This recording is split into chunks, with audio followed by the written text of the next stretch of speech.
Hello everyone, this is Jafar tech Kannada ಸತ್ಯ ಮಾಹಿತಿಗಾಗಿ ಸ್ನೇಹಿತರೆ ನಮ್ಮ ಚಾನೆಲ್ಗೆ ಸ್ವಾಗತ.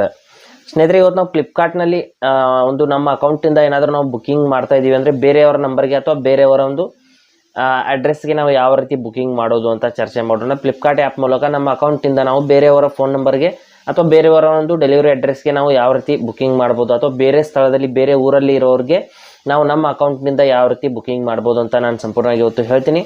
ಹಾಗೆ ನಮ್ಮ ಚಾನಲ್ಗೆ ಮೊದಲು ಬಂದಿದ್ದರೆ ದಯವಿಟ್ಟು ನಮ್ಮ ಚಾನಲ್ನ ಸಬ್ಸ್ಕ್ರೈಬ್ ಮಾಡಿ ಮತ್ತು ಪಕ್ಕದಲ್ಲಿರುವಂಥ ಬೆಲ್ ಐಕನನ್ನು ಪ್ರೆಸ್ ಮಾಡಿ ನಮ್ಮ ತಂತ್ರಜ್ಞಾನ ಆಧಾರಿತ ಬೃಹತ್ ಕುಟುಂಬದ ಸದಸ್ಯರಾಗಿ. ಸ್ನೇಹಿತರೆ, ಅದಕ್ಕಾಗಿ ನಾವು ಫ್ಲಿಪ್ಕಾರ್ಟ್ ಆ್ಯಪ್ನ ಓಪನ್ ಮಾಡಿಬಿಟ್ಟು ತೋರಿಸ್ತೀನಿ ಯಾವ ರೀತಿ ನಾವು ಬೇರೆಯವರ ಒಂದು ಫೋನ್ ನಂಬರ್ಗೆ ಅಥವಾ ಡೆಲಿವರಿ ಅಡ್ರೆಸ್ಗೆ ಯಾವ ರೀತಿ ನಮ್ಮ ಅಕೌಂಟಿಂದ ನಾವು ಬುಕ್ಕಿಂಗ್ ಮಾಡ್ಬೋದು ಅಂತ. ಇಲ್ಲಿ ಫ್ಲಿಪ್ಕಾರ್ಟ್ ಆ್ಯಪ್ನ ಓಪನ್ ಮಾಡ್ತೀನಿ. ನೋಡಿ, ಓಪನ್ ಆಗಿದೆ. ಫ್ಲಿಪ್ಕಾರ್ಟ್ ಆ್ಯಪ್ ಓಪನ್ ಆದ ನಂತರದಲ್ಲಿ ಕೆಳಗಡೆ ಅಕೌಂಟ್ ಅಂತ ಒಂದು ಆಪ್ಷನ್ ಇರುತ್ತೆ. ಅಕೌಂಟ್ ಮೇಲೆ ನಾವು ಕ್ಲಿಕ್ ಮಾಡ್ಕೊಳ್ಳೋಣ.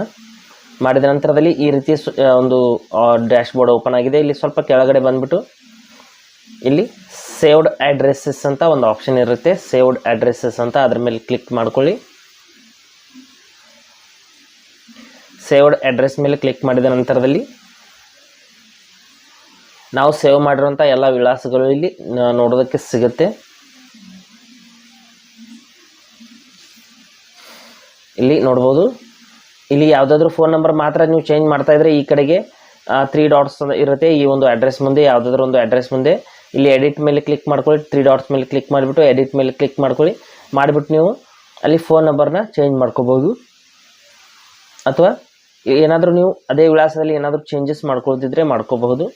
ಫೋನ್ ನಂಬರ್ ಇರ್ಬೋದು ಅಥವಾ ಡೆಲಿವರಿ ಅಡ್ರೆಸ್ ಇರ್ಬೋದು, ಚೇಂಜ್ ಮಾಡ್ಕೋಬೋದು. ಅಥವಾ ನೀವು ಬೇರೆ ಹೊಸ ಅಡ್ರೆಸ್ನೇ ಆ್ಯಡ್ ಮಾಡ್ತಾ ಇದ್ರೆ, ಹೊಸ ಫೋನ್ ನಂಬರ್ ಹಾಗೂ ಹೊಸ ಅಡ್ರೆಸ್ನ ಆ್ಯಡ್ ಮಾಡ್ತಾ ಇದ್ರೆ ಅಂದರೆ ಆ್ಯಡ್ ನ್ಯೂ ಅಡ್ರೆಸ್ ಅಂತ ಒಂದು ಆಪ್ಷನ್ ಇರುತ್ತೆ. ಅದ್ರ ಮೇಲೆ ಕ್ಲಿಕ್ ಮಾಡ್ಕೊಳ್ಳಿ. ಮಾಡಿಬಿಟ್ಟು ಇಲ್ಲಿ ನೋ ಅಂತ ಕ್ಲಿಕ್ ಮಾಡ್ತೀನಿ. ಇಲ್ಲಿ ಹೆಸರು, ಫೋನ್ ನಂಬರು, ಹಾಗೆ ಇಲ್ಲಿ ಪಿನ್ ಕೋಡು, ನಿಮ್ಮ ಒಂದು ಸಿಟಿ ಹೆಸರು, ನಿಮ್ಮ ಏರಿಯಾ ಹೆಸರು ಅಥವಾ ಕಾಲೋನಿ ಹೆಸರು ಏನೇನಿರುತ್ತೆ ಎಲ್ಲವನ್ನು ಕೂಡ ಇಲ್ಲಿ ಫಿಲ್ ಮಾಡ್ಕೋಬೇಕಾಗುತ್ತೆ. ಮಾಡಿದ ನಂತರದಲ್ಲಿ ಇಲ್ಲಿ ನೋಡ್ಬೋದು ಎಲ್ಲವನ್ನು ನಾನು ಡೀಟೇಲ್ಸ್ನ ಫಿಲ್ ಮಾಡಿದ್ದೀನಿ. ಈ ರೀತಿ ಫಿಲ್ ಮಾಡಿದ ನಂತರದಲ್ಲಿ ಕೆಳಗಡೆ ಹೋಮ್ ಅಡ್ರೆಸ್ ಅಥವಾ ವರ್ಕ್ ಅಡ್ರೆಸ್ ಅಂತ ಸೆಲೆಕ್ಟ್ ಮಾಡ್ಕೊಳ್ಳಿ. ಮಾಡಿದ ನಂತರದಲ್ಲಿ ಸೇವ್ ಅಡ್ರೆಸ್ ಅಂತ ಕ್ಲಿಕ್ ಮಾಡ್ಕೊಳ್ಳಿ. ಕ್ಲಿಕ್ ಮಾಡಿದ ನಂತರದಲ್ಲಿ ಈ ಒಂದು ಅಡ್ರೆಸ್ನ ಏನೊಂದು ಲಿಸ್ಟ್ ಇರುತ್ತೆ ಅದರಲ್ಲಿ ಇಲ್ಲಿ ನೋಡ್ಬೋದು ಈ ಒಂದು ಅಡ್ರೆಸ್ ಅನ್ನೋದು ನಾವು ಇದೀಗ ಸೇವ್ ಮಾಡಿರುವಂಥ ಅಡ್ರೆಸ್ ಅನ್ನೋದು ಸೇವ್ ಆಗಿರುತ್ತೆ. ನಂತರದಲ್ಲಿ ಈಗ ಕ್ಯಾನ್ಸಲ್ ಮಾಡಿಬಿಟ್ಟು ನಾನು ಏನಾದರೂ ಬುಕ್ಕಿಂಗ್ ಮಾಡ್ತೀನಿ. ನೀವು ಮೊದಲು ಅಡ್ರೆಸ್ನ ಸೇವ್ ಮಾಡಿ ನಂತರದಲ್ಲಿ ಬುಕ್ಕಿಂಗ್ ಮಾಡಿ. ಇಲ್ಲಿ ನೋಡಿ, ಒಂದು ಬ್ಲೂಟೂತ್ನ ನಾನು ಬುಕ್ಕಿಂಗ್ ಮಾಡ್ತಾ ಇದ್ದೀನಿ. ನೀವು ಬುಕ್ಕಿಂಗ್ ಮಾಡ್ತಿರ್ಬೇಕಾದ್ರೆ ಇಲ್ಲಿ ಅಡ್ರೆಸ್ ಚೇಂಜ್ ಮಾಡೋದಕ್ಕೆ ಅಥವಾ ಹೊಸ ಅಡ್ರೆಸ್ನ ಆ್ಯಡ್ ಮಾಡೋದಕ್ಕೆ ತೊಂದರೆ ಆಗಬಹುದು. ಈ ಒಂದು ಇಯರ್ಫೋನ್ನ ನಾನು ಬುಕ್ಕಿಂಗ್ ಮಾಡ್ತಾ ಇದ್ದೀನಿ. ಇಲ್ಲಿ ನೋಡ್ಬೋದು ಕೆಳಗಡೆ ಬಂದ್ಬಿಟ್ಟು ಇಲ್ಲಿ ನೋಡಿ ಡೆಲಿವರ್ ಟು ಅಂತ ಏನಿದೆ, ನಾವು ಇಲ್ಲಿ ಸೇವ್ ಮಾಡಿರೋಂಥ ಅಡ್ರೆಸ್ ಇಲ್ಲಿ ಬಂದಿದೆಯಾ ಇಲ್ವಾ ಅಂತ ನೋಡ್ಕೋಬೇಕಾಗುತ್ತೆ. ಬೈ ಚಾನ್ಸ್ ಇಲ್ಲಿ ಆ ಒಂದು ನಾವು ಹೊಸ ಸೇವ್ ಮಾಡಿರೋಂಥ ಹೊಸ ಅಡ್ರೆಸ್ ಹಾಗೂ ಫೋನ್ ನಂಬರ್ ಇಲ್ಲಿ ತೋರಿಸ್ತಾ ಇಲ್ಲ ಅಂದರೆ ಇದ್ರ ಪಕ್ಕದಲ್ಲಿರುವಂಥ ಚೇಂಜ್ ಆಪ್ಷನ್ ಮೇಲೆ ಕ್ಲಿಕ್ ಮಾಡ್ಕೊಳ್ಳಿ. ನಂತರದಲ್ಲಿ ಮೋರ್ ಅಡ್ರೆಸ್ ಮೇಲೆ ಕ್ಲಿಕ್ ಮಾಡ್ಕೊಳ್ಳಿ. ಮಾಡಿದ ನಂತರದಲ್ಲಿ ಇಲ್ಲಿ ನಾವು ಸೇವ್ ಮಾಡಿರುವಂಥ ಎಲ್ಲ ಹೊಸ ಹಾಗೂ ಹಳೆ ಅಡ್ರೆಸ್ಗಳೆಲ್ಲ ಇರುತ್ತೆ. ನೀವು ಯಾವ ಒಂದು ಅಡ್ರೆಸ್ಗೆ ಡೆಲಿವರಿ ಮಾಡ್ತಾ ಇದ್ರೆ ಅಥವಾ ಬುಕ್ಕಿಂಗ್ ಮಾಡ್ತಾ ಇದ್ರೆ ಅದ್ರ ಮೇಲೆ ಕ್ಲಿಕ್ ಮಾಡಿದ ತಕ್ಷಣದಲ್ಲಿ ಇಲ್ಲಿ ನಾವು ಸೇವ್ ಮಾಡಿರೋಂಥ ಅಡ್ರೆಸ್ ಈ ರೀತಿ ಬರುತ್ತೆ.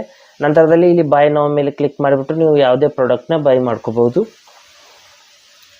ಇದೀಗ ಸೆಲೆಕ್ಟ್ ಮಾಡಿರುವಂಥ ಇಯರ್ಫೋನ್ ಇರ್ಬೋದು ಅಥವಾ ಇನ್ಯಾವುದೇ ಪ್ರಾಡಕ್ಟನ್ನು ನೀವು ಬೈ ಮಾಡಬಹುದು. ಈ ರೀತಿ ನಾವು ಫ್ಲಿಪ್ಕಾರ್ಟ್ ಆ್ಯಪ್ನಲ್ಲಿ ಬೇರೆ ಒಂದು ನಂಬರ್ಗೆ ಅಥವಾ ಬೇರೆ ಒಂದು ಡೆಲಿವರಿ ಅಡ್ರೆಸ್ಗೆ ನಮ್ಮ ಒಂದು ಆರ್ಡರ್ನ ಬುಕ್ಕಿಂಗ್ ಮಾಡಬಹುದು.